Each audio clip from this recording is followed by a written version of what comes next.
nazokukate kobomba makambo osalinga eleki ya minene yawe nazokukate kobomba makambo osalinga eleki ya minene yawe nazokukate kobomba makambo osalinga eleki ya minene yawe nazokukate kobomba. Genèse chapitre 39, versets 8 à 9. 8. Il refusa et dit à la femme de son maître, « Voici mon maître ne prend avec moi connaissance de rien dans la maison, et il a remis entre mes mains tout ce qui lui appartient. » 9. Il n'est pas plus grand que moi dans cette maison, et il ne m'a rien interdit, excepté toi, parce que tu es sa femme. Comment ferais-je un aussi grand mal et pécherais-je contre Dieu? Ebandeli mokapa tukumisatu na libwa molongwa kotanga mwambe kino libwa mwambe kasi Joseph aboyi pe alobi banda na koma awa mokonzi na ngai atalaka lisusu makambo ya ndako oyo te atia ngai kapita ya biloko na ye nyonso libwa nazali na bokonzi na kati na ndako oyo lokola ye moko apekisa ngai eloko moko te longola bobele yo po ozali mwasi na ye ndenge nini nakoki kosala mabe pe lisumu ya boye na miso ya Nzambe? Isu ya Nzambe. Acclamons pour les sœurs. Je n'entends pas ton amen. Amen. Maintenant, ferme ta Bible et donne-moi ton attention. Ici, le contexte, c'est Joseph. Vous connaissez tous Joseph. Le récit, c'est Joseph dans la maison de Potiphar qui va être tenté par la femme de Potiphar. Et Joseph va dire ceci: mon maître m'a fait confiance. Il a cru en moi. Il a vu quelque chose en moi que personne n'a vu. Il m'a donné une chance pendant que le diable voulait m'écraser. Alors, femme, même si je suis bourré, je ne ferai pas ceci à cause de mon maître. Deuxièmement, Joseph dit, je ne ferai pas cela à cause de Dieu. Je n'entends pas ton amen. Pourquoi Joseph a-t-il refusé de coucher avec la femme de Potiphar? Pendant que quand il allait finir de le faire, personne n'aurait su. Ça lui aurait accordé plus de faveur dans la maison de Potiphar. Mais qu'est-ce que Joseph a vu? Qu'est-ce que Joseph a compris qui lui a donné une conduite pareille? Je suis venu ce soir pour t'injecter avec quelque chose. Tu vas comprendre ce que Joseph a compris et qui a fait que Joseph soit capable devant la tentation de se préserver pour Dieu. Je n'entends pas ton amen ici. Premièrement, Joseph avait compris que Dieu comptait sur lui pour beaucoup de choses.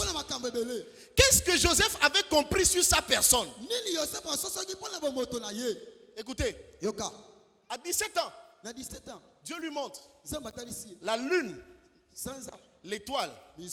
Non, la lune, le soleil et 11 étoiles vont se prosterner devant toi. Les gens ont dit, les théologiens ont dit, c'est son père et sa mère et ses 11 frères. Moi je dis, non, parce que à l'époque où ses frères et son père viendront à ses pieds, la maman n'était plus vivante.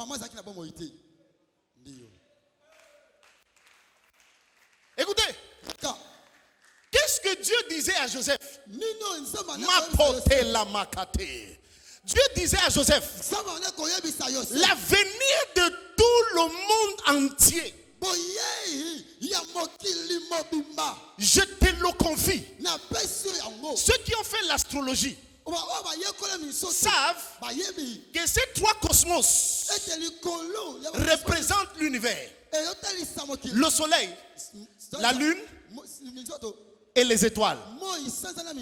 Dieu disait à Joseph, je te donne la destinée du monde entier. Ne me déçois pas. Ça n'avait rien à voir avec son père, sa mère ou ses frères. Vous savez pourquoi? Son père c'est Israël. Israël ne se prosterne devant personne. Dieu disait à Joseph, l'avenir du monde est entre tes mains. Comment je le sais? Laissez-moi vous expliquer. Joseph, si Joseph mourait, s'il tombait dans le péché avec la femme de Potiphar, le plan de Dieu pour l'humanité allait s'arrêter ce même jour. Pourquoi? Parce que Joseph ne serait jamais premier ministre. Alors, il ne sera jamais dans une position où il pouvait secourir Israël qui devait mourir au temps de la famine. Et si Israël n'était pas secouru, alors Jésus ne viendra pas. Et si Jésus ne vient pas, alors l'humanité tout entière serait en péril. Joseph a compris que la destinée du monde était sur son épaule. Alors un petit temps de plaisir pour détruire la destinée de tout un peuple. Joseph a dit non, je ne ferai pas ce mal à Dieu. Dieu m'a fait confiance. Il m'a confié la destinée du monde. Alors je me soumets à son autorité. Je me soumets à sa royauté. Je refuse les plaisirs du siècle présent. Parce qu'il y a beaucoup de gens qui m'attendent. Il y a beaucoup de vies qui m'attendent. Je continue à l'école. Je fonce et j'étudie. Parce qu'il y a des gens qui m'attendent. Yes. Yes. Il ne suffit pas de dire je suis la lumière de ma famille. C'est une grande responsabilité. Lorsque Dieu fait confiance à un jeune homme et à une jeune femme. Une femme enceinte ne mange pas ce que tout le monde mange. Ne va pas là où tout le monde part. Parce qu'elle doit protéger son bébé. Il y a un bébé de Dieu en toi, jeune Jean. La vision que Dieu a donnée, tu es enceinte de cette vision. Tu es garant d'une alliance. Tu es porteur de destinée. Tu ne peux pas te permettre de faire comme tout le monde. Dieu te fait confiance. Laisse-lui régner dans ta vie comme le roi de rois. Et tu verras ce qu'il fera de toi.